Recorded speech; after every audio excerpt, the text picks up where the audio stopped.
Hello and welcome everyone on today's MYC podcast. My name is Bhumika, and on today's episode, we will be talking about how to be authentically me or how to be your authentic self. But before moving into today's podcast, I just wanted to give you guys a quick disclaimer that throughout this podcast episode, if you hear any kind of weird noise or weird sound or a complete moment of silence, please excuse that because that's me taking little break to have my iced coffee, because if you know it's very hot nowadays, and guys, I need anything cold. Doesn't have to be iced coffee to be alive right now. But that's not the point. Let's move to today's topic, which is how to be authentically you. Well, first of all, what is authenticity? For me, being authentic, it's a practice of letting go of what other people expect from you or how other people's opinion on how you should be living your life or how you're supposed to act or how you're supposed to react, and actually start embracing our uniqueness, embracing who we truly are from inside and celebrating what makes us happy, exploring our passion, and also engaging in what truly inspires us. And because authenticity can mean different things to different people, but in general, it refers to the ability to live by our values, speaking our truth, and at the same time developing the courage to allow our true selves to be seen. Because let me tell you guys, sometimes we will be putting up with people's expectations on how we should be living our life. And we will be pretending for so long to please other people that we completely forget how we feel inside and or what our true self is. Therefore, being authentic you or being authentic is when you will actually develop a courage to allow your true selves to be seen outside. And how we can do that? What are the ways to be your authentic self? Before moving into that, I just wanted to let you guys know that authenticity or being authentic, it's a fundamental component of leading a happy life.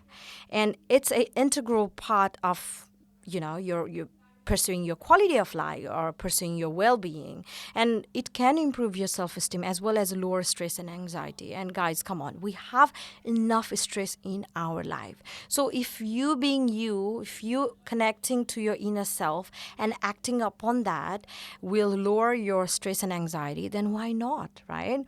So here are some of the ways how you can be your authentic self. The first of all, we have identify your core values. Well, what does that mean? What that means, creating a connection with our true nature. It's an essential and important for building our authentic self. You can also start by identifying some values that are fundamental for you, like what makes you happy and what are the values that you cannot absolutely compromise upon. So once you see, you will start incorporating all these things into your daily routine. It can actually help the process of value identification. For example, some of my core values is like for me to lead a meaningful life, it's honesty and openness in any kind of relationship, and at the same time, kindness and empathy for myself and other people. And at the same time, I do feel grateful for whatever I have in my life. Therefore, you need to connect with your inner self so that you can identify, like, what do you value in your life? Like, explore your passion, like, engage in what truly inspires you.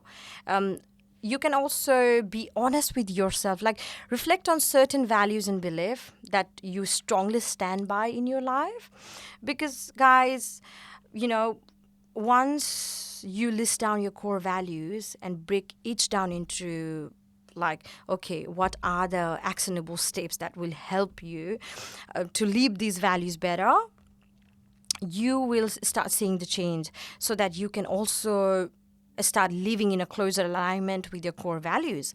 And the second, we do have a start making conscious decision.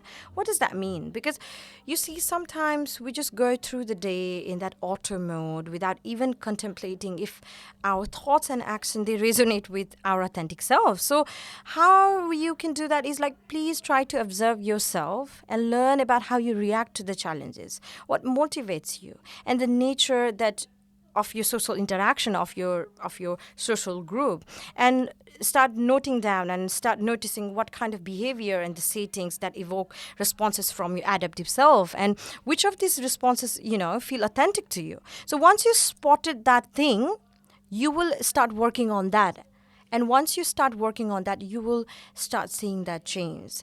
Because, guys, let me tell you, being authentic, like these authentic people that we see who say their mind out loud, talk their, who just talk their self, they sometimes can cause discomfort, and sometimes it could be more difficult and harder than done when you encourage someone to be authentically themselves.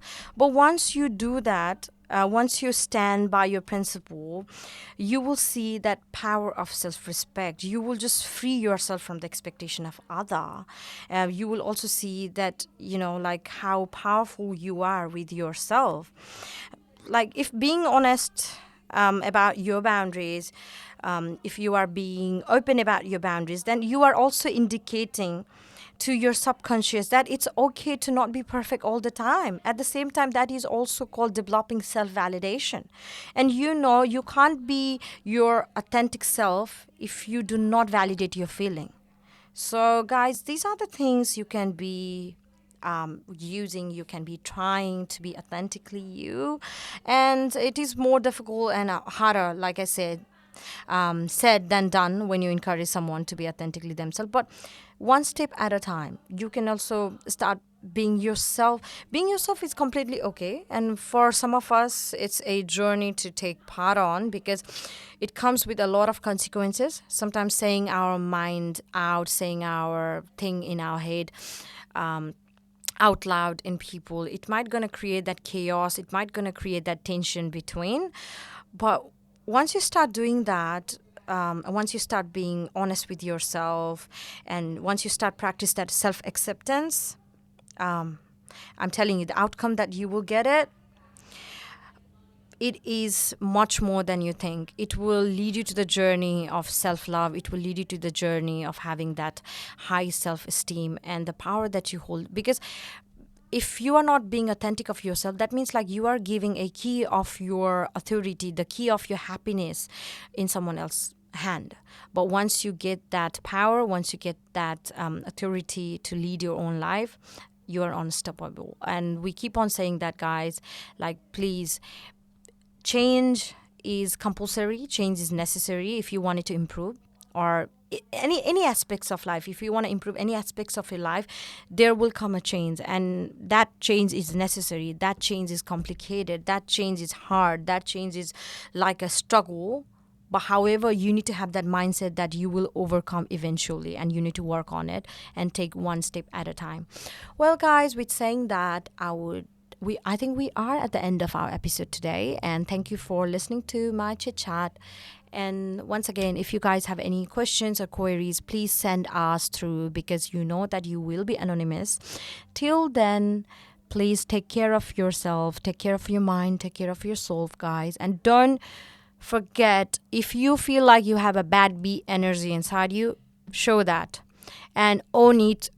Like, be proud to own it. If you feel like that's it, I can't stand the bullshit that these people are talking, then please leave, remove yourself from that kind of situation, that kind of conversation, because at the end of the day, you don't want to please them. And if it doesn't add up to the value that you hold in your life, I think it's better if you just leave these kind of conversation, leave the uncomfortable people, and just move forward in your life. All right. Well, being said that, thank you for listening to today's podcast. Bye.